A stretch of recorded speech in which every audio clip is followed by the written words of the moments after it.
Welcome back to Sunny Side Up. I apologize for that little bit of a delay in our scheduling. I had fully intended to get episodes out in the last 2 weeks, but I had to choose. I didn't have to.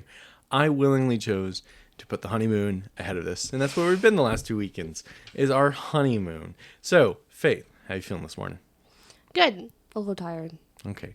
Well, I do want to talk about our first experience being on a cruise, because we've been always very anti-cruise people, and then we actually ended up loving it. So before we do that, though, I had a little bit of a news blast that I needed to go through with you, because there's been a few things that that have happened in the last 3 weeks, and I haven't had the space to talk about them. First of all, I thought this was really cool, and I know that I'm trying not to talk about video games at all on this show, other than my beginning of the year discussion, but I had to bring this up.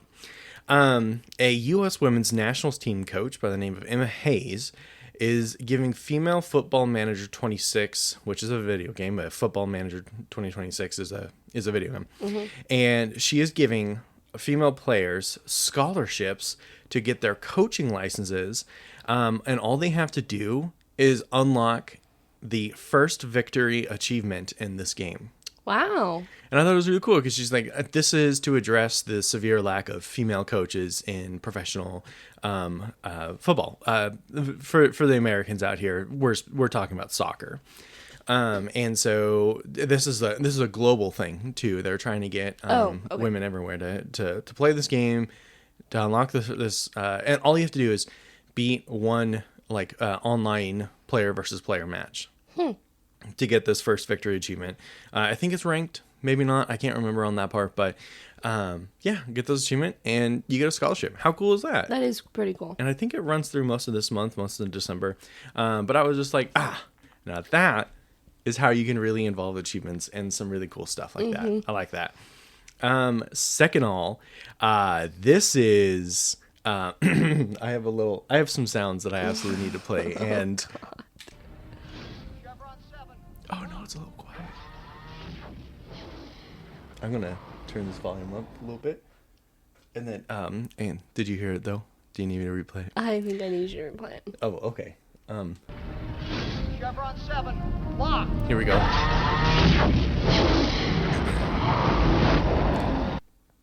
Do you know what the sound is from, Faith? I don't know. Oh! It sounds like it could be Star Wars. It sounds like it could be Jurassic Park. I have no idea. Jurassic Park? All right, so you got the first word, star, right? I'll give you one more chance to guess. Gate. There he goes. It's Stargate. All right, so here is my amazing news that I absolutely must talk about. In that, Amazon, who bought Stargate, and I thought would mean the death of it, has announced that they are doing a new series. And there's a lot of really great news to go along with this. First of all, the original creators of Stargate are leading this project. Nice. That's a huge, huge win. I'm like, okay, all right, I have faith. Second of all, it's not a reboot. They are continuing the series and just doing a new story. And I'm like, oh, thank God. I think I don't think I would watch a reboot. I would hate it. The show does not need a reboot. There's so much more of the galaxy, the universe of Stargate to actually explore. And I just want to, and the big thing is the creators during their announcement, like, we have a very large budget and we can do things that we have never been able to do before. Nice. And I'm like, what does that mean?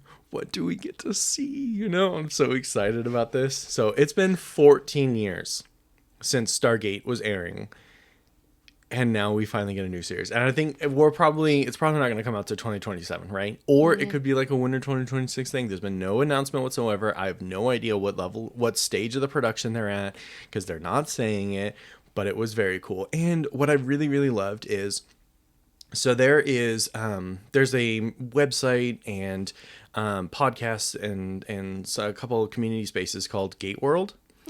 And it was started by a couple of fans, two guys who are actually on a podcast network called Gonna Geek. I think I'm mispronouncing that, but your boy right here has actually been on a few podcasts in that network before. A few. I've been on a few podcasts of one specific show, talking about comic books and video games. But I'm very excited. They got to be a part of the announcement because they have been keeping it alive all these years. They've continued the podcast all the way up until I think last year is when they kind of like, we have to take a break. There's just like nothing else that we can really do here. So we're going to take a little break. And now they get to come back with a new show, and they got to interview the creators. Nice.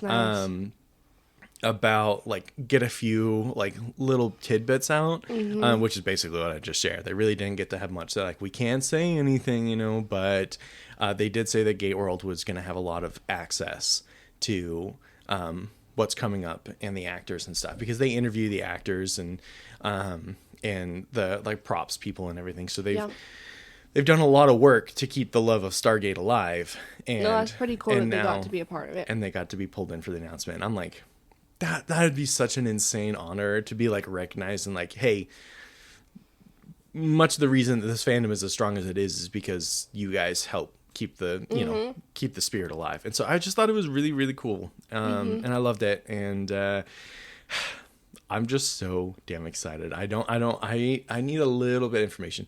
Are they going to talk about like what's happening on Earth? Are we going to find out what happened to the people in Stargate universe?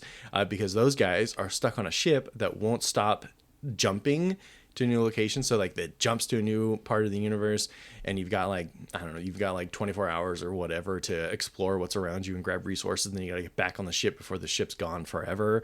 And they can't control the ship because it's an ancient alien ship. I really want to know because I hated the first season of that show. I was like, this is absolutely fucking trash. This is abysmal. It was in the 2000s, and it felt like I was watching like Teen Wolf or something like that. It had that vibe to it. And I was like, this sucks. This is not Stargate. I'm not enjoying this. It's so packed with so much like dumb drama. And then the second season came and I was like, okay, all right. Second season's a little bit better. This is picking up. The storylines are going somewhere. They're making some good progress with these character developments, and canceled. I was like, oh, okay. I have no hopes in the second series, Atlantis, kind of being revived, and those characters coming back, because that includes Jason Momoa, and I don't know if he's still going to be interested in coming back for Stargate, Yeah. You never know. You think he's going to fall off because of the Minecraft movie, which means if he does, that means he might be willing to do Stargate. I never said that he was going to fall off. I just said, I wonder how many middle-aged women lost interest in him after Minecraft, because they didn't see him as like this big hot dude. He was insane in that movie, so I wonder how many middle-aged women looked at that and got the ick. That's what I was saying. Okay. I thought you said fell off. But... No. Okay. I'm putting words in your mouth. Just middle-aged women getting their fantasies crushed. That's about it. Yeah. Possibly. Because it wasn't even endearing. No. For like, oh, he's playing with kids. I like that. No. It was, he was weird. He was a hardcore goofball. It almost felt like a mirror of Jack Black in some ways. Yeah. Definitely. Which was a very interesting choice for him not to just, I don't know. But I don't see any other way they could. Anyways. No. I think his character in the movie was good. I just, especially for like the age audience, I just like moms taking their kids to this movie. I bet were like, they got the ick. So. Yeah, did not come out hot and heavy. And then, unfortunately, news piece number 3 is pretty concerning, pretty sad. I have a lot of issues with this, and I'm not being dramatic. I can see the look you're giving me. But Netflix, the deal has not been completely settled, but it's essentially done. Netflix... they made an announcement, like Netflix. But the deal is not finalized until like February or something. Netflix acquisition of Warner Brothers Discovery. Do you know what all properties this includes? A lot. Yeah, it's Harry Potter. Netflix now will own Harry Potter. So it won't be on Peacock anymore. Probably Mother, are you freaking kidding me? This acquisition also includes them acquiring Game of Thrones, because Netflix also gets HBO in this deal. I thought HBO was with Hulu now. No. HBO is, yeah. And Netflix's acquisition includes Warner Brothers Discovery and HBO. So HBO, Netflix, and a bunch of Warner Brothers movies are all just going to be on Netflix now. All Warner Brothers stuff, yeah. They said, let me finish this. But it also includes owning DC Comics, so like Superman and Batman and stuff. Gosh. Friends, Lord of the Rings, Adult Swim, and Cartoon Network. Oh, so they just said, how can we get more people to buy our service? Just buy up all the stuff that everybody wants to watch. Yeah, somebody said if Netflix has money to buy Harry Potter and Game of Thrones, they have money to let me share my password. Uh-huh. Yeah. I've been seeing a lot of stuff like that. This is them saying, I think they lost a bunch of customers over the whole Netflix sharing thing. Mm-hmm. And this is them trying to get people to come back in. Well, which it's going to work because I want to watch Harry Potter. I need access to Friends and Harry Potter. I want to watch... Actually, no. We own every Harry Potter, we own 2 or 3. DVDs. This exact reason, Mom, if you're listening to this, which I know you are, this is the exact reason why we have started buying DVDs. Because shit like this that I knew was going to freaking happen. We are so close to going back to just cable TV, essentially, by paying for you know what? one or two. Screw you, Netflix. I have all the DVDs to all the shows that I want to watch that you just took. And also, this does include the purchase of the Warner Brothers gaming division, which is responsible for a lot of games, including Portkey Games, which is the Harry Potter video game studio. So this is a massive acquisition, and I did see that. So there is this system from a Lord of the Rings game called the Nemesis system, and it is it is one of the greatest, people in general, the internet kind of considers it one of the greatest video game mechanics of all time. And what it is in an open world game, say you go and fight someone and you choose to let them go instead of kill them or whatever, that character probably will never return. Or if they do return, they have a very minor thing to say, like, oh, thanks for letting me live, whatever, I've changed my life, or fuck you, I hate you, now I'm poor and broke and I live in the slums. Mm-hmm. Something like this, right? Well, the Nemesis system is built so that when you make a choice with a character, maybe that character has relationships with other characters, and if you kill them, those other characters might come after you. Now, they might set up like some kind of like trap or an ambush or something like that. Or if you let a character live, he might come back and like, I've regained my strength and now I'm going to kill you. It's a very well built system that works really well for games. Warner Brothers made this system, loved it so much that they decided to patent it, and hasn't let anyone else use this system. I remember you saying that. And there's a lot of people in gaming spaces that are making the joke, like, Netflix, if you release the Nemesis system for other people to use, because Netflix pays studios to do video game stuff. Mm-hmm. They don't do it themselves. So they're like, that means there's a chance that they could let the Nemesis system go to other developers and let them use it. And that means, like, what they're saying is, Netflix, if you release the Nemesis system, you have my life, you have my soul. Like, I'll die for you. That's how much people love it, And I'm like, no. But the real bad news that I have with this is that Netflix is committed to ruining movies. They're like that. I honestly believe it must be in their mission statement at headquarters to say that we need to ruin all movies. Because, first of all, they don't do movie theater releases. Hello, we're talking about DC movies here. Yeah, that's gonna... Mm-hmm. No theater releases is...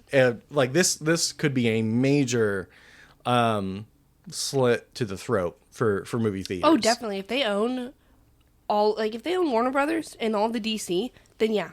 All Marvel movies, not...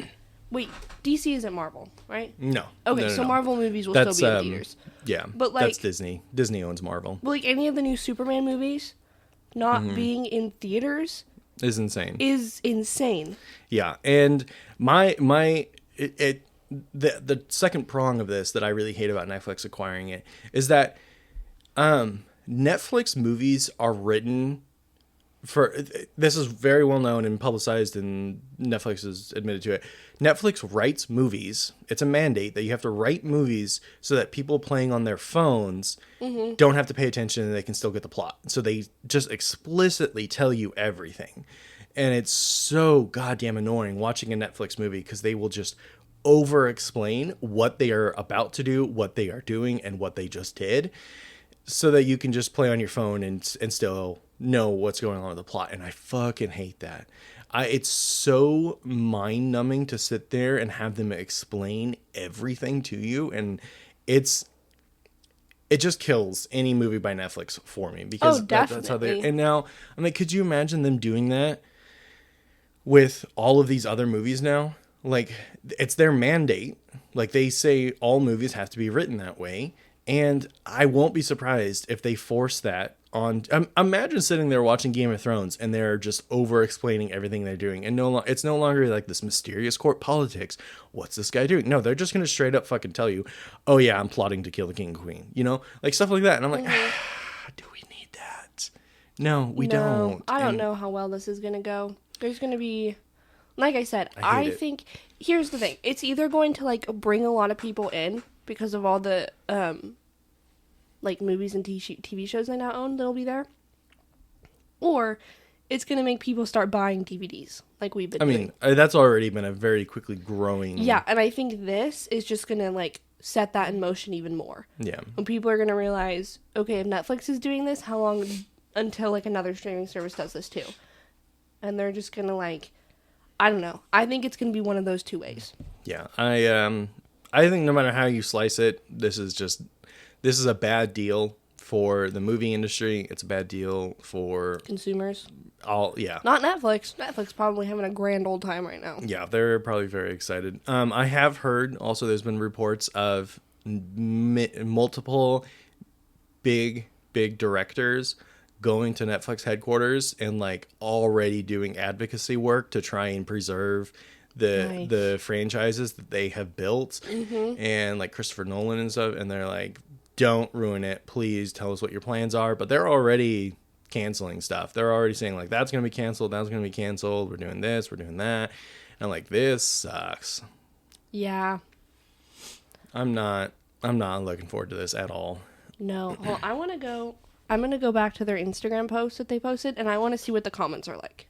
Yeah, well, because I have a feeling that that's going to be super interesting. Yeah, well, while you're doing that, I have one last bit of bad news, and that is the fact that the ping pong tournament at work is over, and 0 wins. I did not win a single match in any of my ping pong games, so I'm out. That was very disappointing. That is disappointing that you lost your ping pong tournament. The fact I knew I was going to lose, but not a single point. I was like, a period of time me would have been so disappointed. Complete failure. All right, Faith, you got that? No, for some reason I can't find Netflix original post that said that. I can't remember what account. I thought it was Netflix US. Oh my gosh. You'll find this funny. Netflix US account on Instagram says dipshit Derek, but they crossed it out and wrote delightful Derek in their bio. Yeah, what a great character.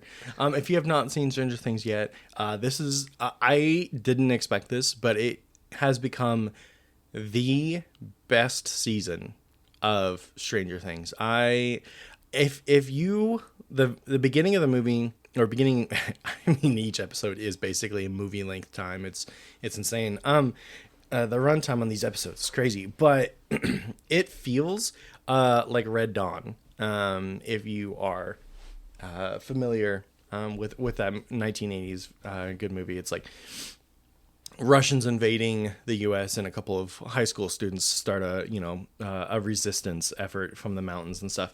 It has that atmosphere and the setup for this season, and I really, really enjoyed that. I thought it was a great way to take this, especially a great way to handle the small time skip they had to do for this show. All in all, this season is first 4 episodes just blew my expectations out of the water. I was very happy. I don't even know what's going on, and I had a great time watching it. Yeah. You started off, you did the almost like the new gen dad thing, playing on your phone, and then suddenly you stopped playing on your phone and you were just staring at the screen. I was like, I knew you would like this show if you gave it a chance. See, here's the thing. I was talking to one of my coworkers about this too. I've watched season 1 and 2, I think. I think I made it through season 2, if not like very close to the end of season 2. However, I will continue to watch this new season with you, but I am not interested in going back and watching the other seasons. I think you would really like seasons 3 and 4 because it does go way beyond what season 1 and 2 is, and I think you would love, because you really love some of these characters, and that's where some of these new characters are being introduced to season 3 and 4. Yeah, I don't know. I just don't have a ton of interest in going back and like watching the older seasons. We'll see about that. Anyways, I did find the comments. Okay. Generally positive or generally very mixed? Very mixed. Very mixed. So the first comment is, can't wait for Batman to ask me if I'm still watching. Oh my God. I was like, okay. And then somebody else said Netflix about to be $200 a month. And then it starts to go into, I don't think people understand how bad this is. Keep movies in theaters. Mm-hmm. So it's very mixed of people excited that like this person's excited that Harry Potter's going to be on Netflix. Somebody said this is a monopoly. It's getting there. Like we're getting into where it's just a couple of streaming that's all conglomerated together. No, exactly. Yeah, and Somebody it's going to be else said, expensive. Netflix really going to be the ultimate powerhouse, and they responded with a red heart. I don't think they're going to... I think they're going to ruin a lot of these franchises for people. Yeah, and somebody else said, like, how do I dislike a post? A lot of the comments are keep theaters alive. Mm-hmm. And don't... Somebody said movies belong in theaters. So... Yeah, I'm also really interested in how they tinker with the Harry Potter TV show that HBO is currently working on. I hope they don't over-explain everything. Like, imagine Voldemort sitting there and in the graveyard talking to Harry and telling him exactly what his plan is and how exactly he was revived and what exactly he's going to do next instead of this, like, creepy monologue. It's going to ruin a lot of those movies if they... do it that way. If they maintain this mandate with HBO, I think that's going to kill a lot of HBO stuff. Yeah. There are a few things that Netflix can do for me to feel better about this. One is to stop hiding everything Adult Swim and Cartoon Network.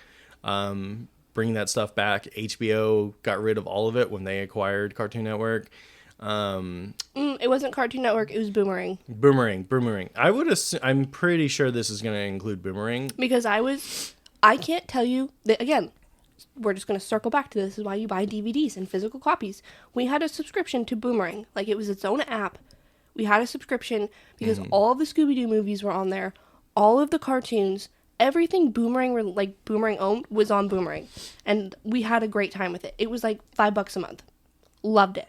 And then they announced, oh, we're getting rid of this app and it's just going to go onto HBO. Yeah, well, HBO took it and then added like one thing. And they got rid of almost everything. They got rid of everything. Yeah, no Scooby-Doo movies were on there. They only put like 2 of the cartoons of Scooby-Doo on there and everything else went bye-bye. And I was livid. I was so mad. And that's when I started collecting Scooby-Doo DVDs. Yeah. Because I was genuinely so upset. They said that everything from Boomerang was going to go on HBO. And they pick and chose like 2 or 3 things to actually put on there. I was so mad. This feels like this, Michael. I'm getting mad again. Okay, well, this bit of news was just supposed to be like a news blast, and it turned into almost a full episode. So let's go ahead and move on. So our honeymoon.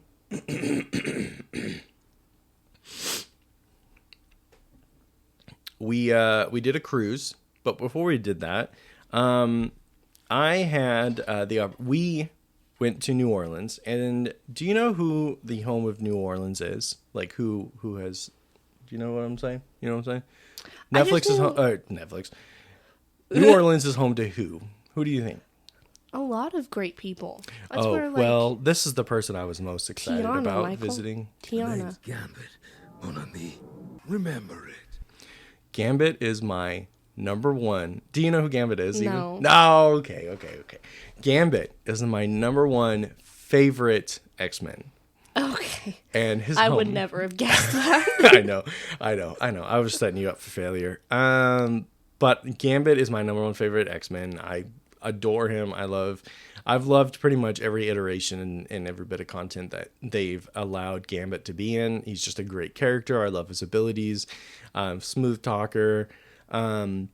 He's with Rogue, who's also one of my favorite X-Men, on and off again relationship, right? And whatever. But I was just very happy to go to New Orleans because, this is the home of Gambit. See, I was really excited to go to New Orleans because of Princess and the Frog. Ever since I've watched Princess and the Frog when I was little, I've always wanted to go to New Orleans. Well, it didn't very much look like the Princess and the Frog version of New Orleans, did it? But we also didn't go to, like, the main part of New Orleans. I don't think any part of New Orleans really looks like Princess and the Frog. Michael? I know I'm ruining this for you. I got my beignets, and that was... Yeah, we did have some really good beignets. Holy and crap. just food in general. Yeah. Like that one, we went to this one restaurant before we got on the ship. First of all, I would like to say that I've actually ate a lot of seafood. Yeah, I was going to say that I'm very proud of you. You did try a lot of food that you normally wouldn't even go near on this trip, so good for you. You tried conch, which was very surprising. You ate quite a lot of shrimp. I did eat a lot of shrimp, and I actually do really like shrimp now. Nice. I don't know if, like, the frozen thing from the bag from Wingo is going to remain on the list of foods I will eat. Who knows? We'll just see how well I But cook them shrimp in New Orleans and, like, the islands we went to, it was good. I do like the shrimp there. And the pasta that I had with that shrimp at that restaurant, it was really good. Yeah. Like, really, really, really good. And I tried crab. Yes, you also tried crab. This is all very surprising, very big news for Faith. So I'm very proud of you. If I had the applause sound hooked up to one of my 4 buttons, I would. But those aren't the sounds I chose for today. Okay. So. Yeah. All in all, I think we would be cruise people if only for the one fact that half of our trip while on the ship was spent in the room because you were dying. Here's the thing. I don't know why. Because that first day, Sunday, when we were on the first day at sea, the boat was still moving. Like, I could still feel it moving. But we spent that entire day reading. Mm-hmm. And that should have made me sick, like the boat moving. And we were even sitting, so we were watching the water. Yeah, but... So I don't know why Sunday I didn't feel even a tiny bit seasick. That would be because the water was so much calmer. No, I know. So much more calm. But, like, I could still feel the boat moving. Mm-hmm. Yeah, but the rest of the time, we were in really choppy water because of nearby storms. Like, the ship was a rockin'. So, Sunday, I had the best frickin' time. We read books all day. I finished 3 books in this week trip. I read an entire book that day. We saw dolphins that day. We just sat, read our books, watched the water, had our drinks. Fantastic day. I was like, if this is what we're doing, I am so freaking down for this. This is amazing. Monday rolls around, and I thought I was going to launch myself over the side of the boat. I felt horrible. And first of all, I felt horrible on that day for other reasons. But then me getting seasick on the day of your birthday? Michael. Yeah, you did. Yeah. But you sucked it up for dinner, at least, so we had my dinner. I literally had to go and get those seasick bracelets, and I was using kids' Dramamine to make myself feel better so I could at least do something on Michael's birthday, because I completely dropped the ball and forgot to bring him a gift, decorations, a little crown, a birthday something. It was a very sad day, and I was very upset that day. It's all right. We gorged ourselves on, like, the best food. Delightful. I had my seasick bracelets on, and I took 2 kids' Dramamine before dinner. And we had the best dinner ever. I think the waitresses were like, We ate way too much, but, like, it was all, like, so amazing. We got to... it was a premium restaurant. First of all, it was Asian Latin fusion. Mm-hmm, which I love. We completely skipped So that's the food we were eating. And we had this pork belly, and we Oh, it was had Brazilian delightful. steak skewers. Yeah. Several Sushi. different kinds of sushi. Yeah. Yeah, it was this ship. We were on a Norwegian Escape, and the food was just, like I said, phenomenal. It was With a Food caveat, Republic. with an asterisk. The premium restaurants that are not included in the food pass were amazing. The regular restaurants, not great. No, They were bad. So that one was Food Republic, and we had an amazing time. Michael got his free little birthday cake, and then we told the guy it was our honeymoon, and we got a bottle of wine sent to our room. Disgusting wine, but wine nonetheless. I liked it. You can send me another bottle of Norwegian. So that was like great. The other restaurants that were included, Michael had the most bland ass fish I have ever seen in my life. I'm not kidding when I say this. When we went to those restaurants, there wasn't even salt and pepper on our food. No. It was like some water, a couple cubed vegetables, and a fish. At one point, that was the dinner I had at one place, and there was lunch, and there was just, I'm not even kidding you, there was not even salt and pepper. There was nothing on there. It was like Not even a lemon wedge. Yeah, not even a lemon wedge, which would have done something. But Yeah. it was. No, we were very disappointed by the restaurants included in our package. However, the buffet. The buffet hit. We messed up the buffet several times. Yeah. There was so much, like, everything in the buffet tasted great, had lots of flavor. There was a huge variety every single day. There Which was new is things. Perfect for Michael and I because we like such different foods. Although I did try a bunch of your different foods. Yeah. But- They even had an Indian section that was always just like very flavorful, had a good spice to it. They had masala tea every morning. Over in that section, like, yeah, the buffet hit. And that is free. Yeah, You didn't and need a food package. They had soft serve ice cream, all hours. Yeah, all hours. Yeah. Yeah, buffet. Yeah, I don't know. It was amazing. And the food, and then Thanksgiving, they actually had, Turkeys. they had turkey, they had stuffing balls, which we never tried before. And they were delightful. I don't know. Everything about the buffet was like 10 out of 10. Loved it. Everything else was meh. Yeah, I would say food package is not worth it at all on the Norwegian Escape. Now, every ship is different, right? They have different restaurants. The drink package, however, we had a great time trying different drinks. Yeah. The drink package was worth it. Even if you just drink soda. Yeah. Because all the soda was I had a lot free of too. Sprite. Yeah. So, all in all, I really enjoyed the ship. I really enjoyed our spots that we went to, even though it rained us out pretty heavily.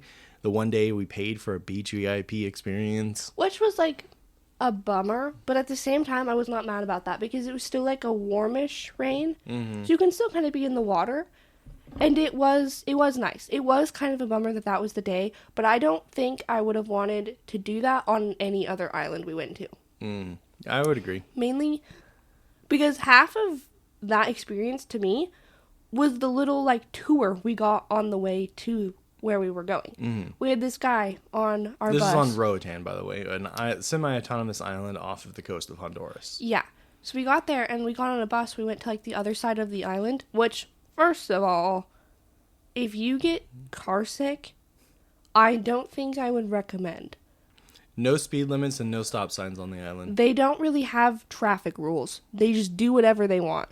And they just drive however. I love it.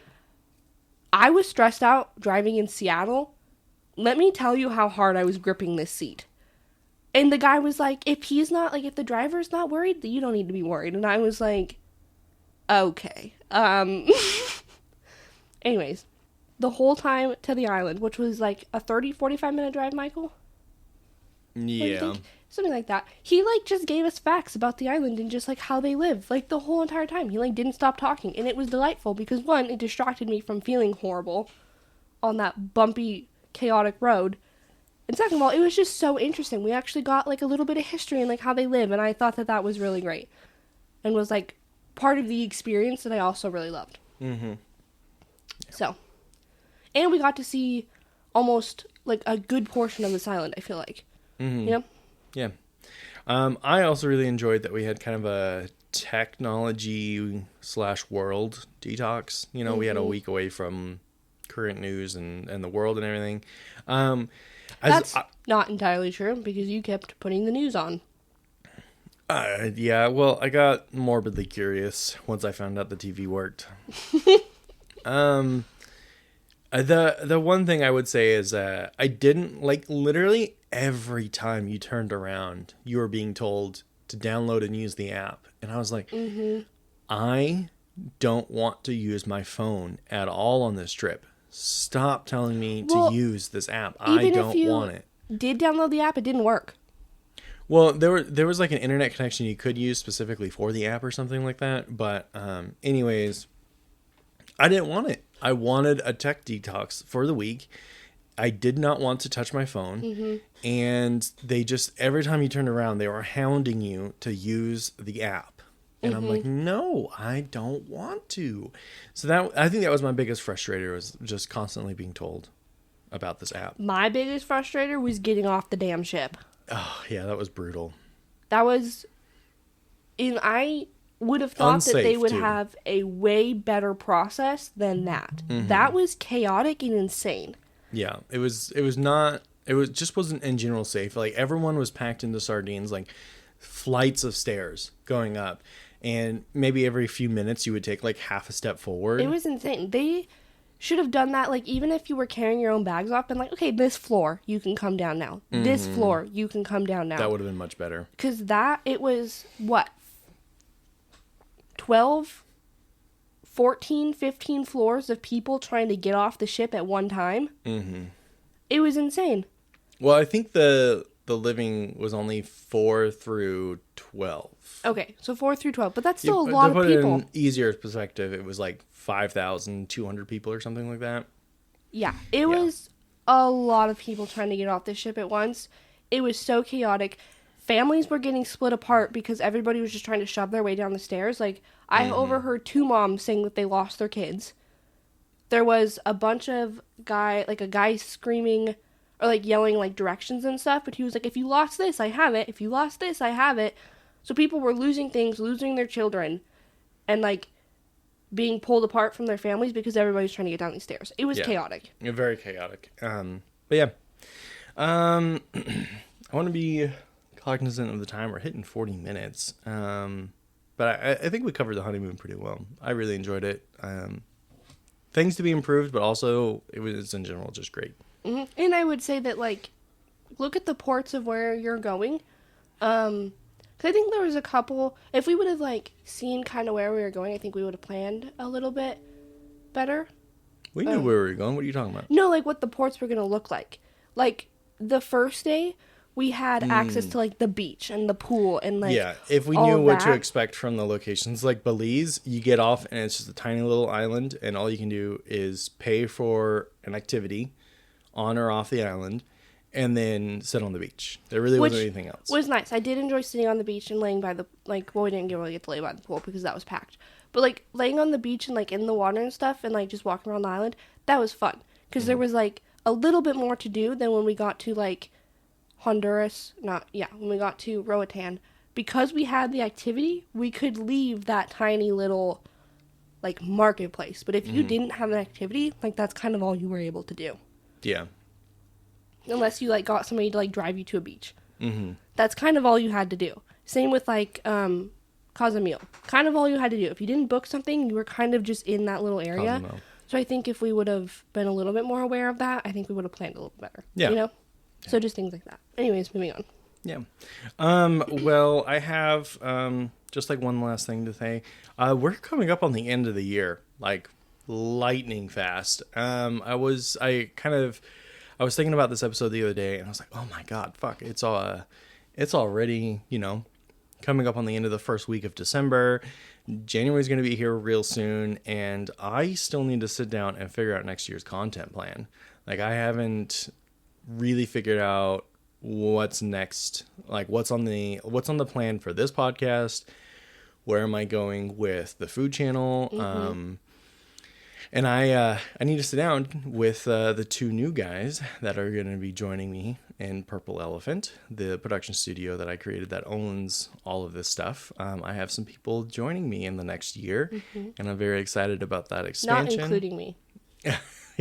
Yes. It is 2 people that are friends of the show that are going to be joining me. We're going to kind of wait for an official announcement a little bit later of what that might look like when we talk about next year's plan. But we're all, the three of us, actually the four of us, there's 3 people joining us, are all very excited and have some really big plans. And the great news is that with more people actually involved in the process and helping out, it means that I can actually stick to this release schedules a little bit tighter, and the turnaround on content will be shorter.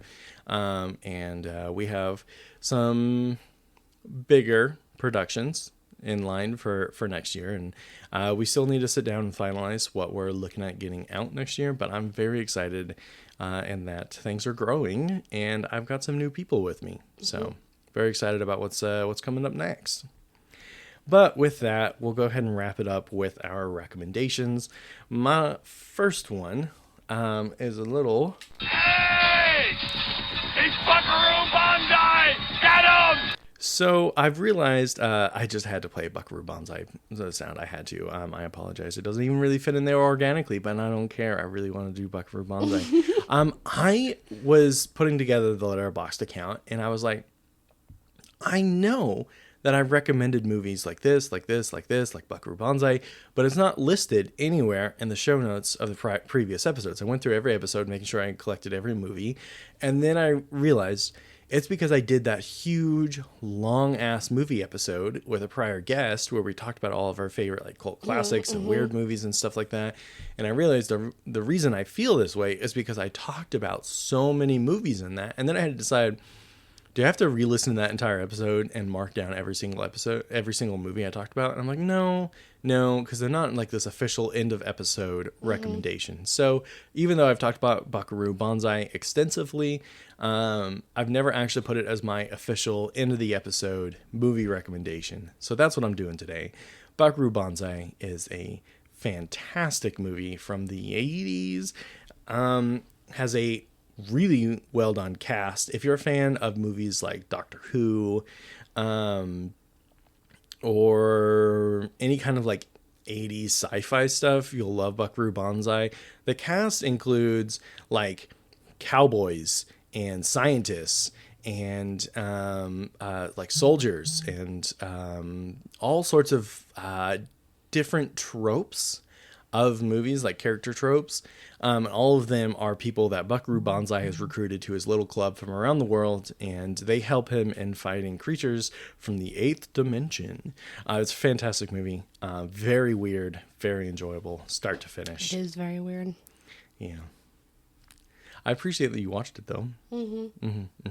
Anyways, I have some movies I've never even talked about before coming up on our recommendations, so we're going to have some really fresh stuff. But I could not live with Buckaroo Banzai not being an official recommendation from me, so here it is. Faith, what's yours? I think, because we watched a few of these recently, the Matthew McConaughey...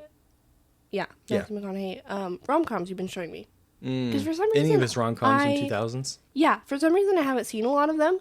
And we watched... Fool's Gold. Fool's Gold, which I did really like. And then we watched Failure to Launch. Yes. The other day. I think Fool's Gold is my favorite so far. Okay. I just like the treasure. Yeah, a little treasure hunter But aspect. Failure to Launch was good also because I do really like Sarah Jessica Parker. So, I don't know. I thought that movie was great, and I don't know why I haven't seen... I was surprised you didn't mention Zooey Deschanel. Oh, I did also really enjoy her character. Yeah, she's very young in that movie. I really love that. So yeah, Matthew McConaughey rom-coms. Didn't know... I don't know why I've never... And I want to watched say any of young them. in her career is what I'm meaning to. Zooey Deschanel. Like, it's Yeah. very early, her acting. Yeah. But I really like them, and I know that there's another one. How to Lose a Guy in 10 Days with Yeah, it's him. Matthew McConaughey. I don't think I've seen that one either. Really? Now that I like saw the cover for it and I was looking at it and I was like, I don't think I've seen this because I don't think I've seen a lot of Matthew McConaughey rom-coms. Oh, we have to watch that, yeah. Yeah. You'll like it. Yeah. So anyways, my next hunt for DVDs is Matthew McConaughey rom-coms. We have Fool's Gold. Uh-huh. So Okay. My list of movies I want on DVD is just going to be endless. It's just infinite at this point, let's be honest. Okay, well that wraps it up for Sunny Side Up. Faith, Thank you again for joining me.